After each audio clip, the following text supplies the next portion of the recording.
नमस्कार दोस्तों, मैं नरेश चौक से और आज के वीडियो में हम इन्वेंट्री क्या होती है और टाइप्स ऑफ इन्वेंट्री को समझने वाले हैं। तो फ्रेंड्स, अगर आपने अभी तक हमारे चैनल को सब्सक्राइब नहीं किया तो चैनल को सब्सक्राइब कीजिए और वीडियो में भी अंत तक बने रहिएगा। तो चलिए स्टार्ट करते हैं और इन्वेंट्री की डेफिनेशन देखते हैं। Inventory often called merchandise means inventory को मर्चेंडाइज भी कहा जाता है।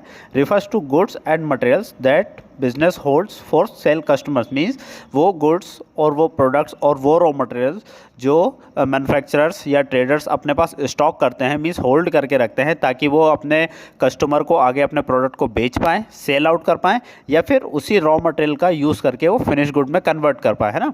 तो क्या हुआ, इन्वेंट्री का मतलब अपने पास रॉ मटेरियल या फिनिश गुड को रखना एक मिनिमम अमाउंट में या फिर जो हमारा बफर स्टॉक होता है उतने अमाउंट में रखना और फिर उसको एक लिमिटेड टाइम पीरियड के बाद या फिर हमारे ऑर्डर पूरा होने के बाद, जो कंप्लीट होने के बाद हम अपने कस्टमर को प्रोडक्ट बेच पाएँ, वो इन्वेंट्री होता है।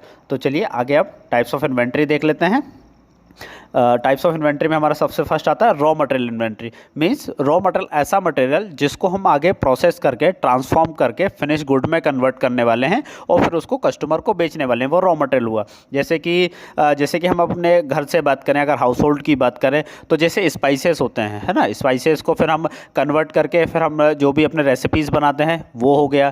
फिर अगर टॉयस इंडस्ट्री में बात करें या टॉय इंडस्ट्री में बात करें तो जो उसका कॉटन हुआ और फिर जो भी प्लास्टिक के मटेरियल्स हो गए वो सारे रॉ मटेरियल। अगर हम टेक्सटाइल इंडस्ट्री की बात करें तो फैब्रिक, थ्रेड, ये सारी चीज़ें उसके लिए रॉ मटेरियल हो जाती हैं जिसको कि वो इन्वेंट्री करते हैं और फिर आगे जाके उसको फिनिश गुड में कन्वर्ट करते हैं। फिर अब जो नेक्स्ट हमारी आती है वो आती है WIP inventory means work in process inventory.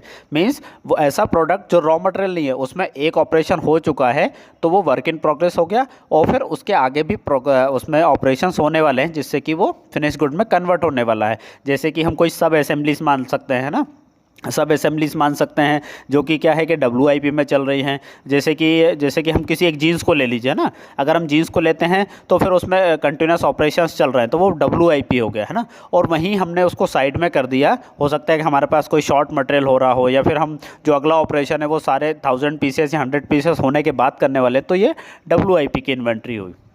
फिर इसके बाद जो हमारी नेक्स्ट इन्वेंट्री आती है वो है फिनिश गुड इन्वेंट्री। मीन्स ऐसा प्रोडक्ट जो डायरेक्टली कस्टमर को, कंज्यूमर को सेल होने वाला है, वो हो गया हमारा फिनिश गुड इन्वेंट्री। जैसा कि हमको नाम से ही समझ में आता है, जो कि प्रोडक्ट, जो भी हमारा प्रोडक्ट है, हमने उसमें सारे ऑपरेशंस परफॉर्म कर लिए हैं और अब वो प्रोडक्ट डायरेक्ट कस्टमर को सेल होने वाला है, फिनिश हो चुका है, वो उसकी इन्वेंट्री जो करते हैं वो हम फिनिश गुड इन्वेंट्री में करते हैं। फिनिश गुड इन्वेंट्री या फिर रॉ मटेरियल या WIP इन्वेंट्री कई बार हम अपने फैक्ट्री मैन्युफैक्चरिंग प्रेमिसेस में भी करते हैं, कई बार शोरूम्स में या फिर रिटेल स्टोर्स में भी इन्वेंट्री होती है या फिर वेयर हाउसेस में करते हैं। डिपेंड्स करता है कि हम कितना स्टॉक होल्ड कर रहे हैं और हम किस लेवल पे हैं, है ना दोस्तों।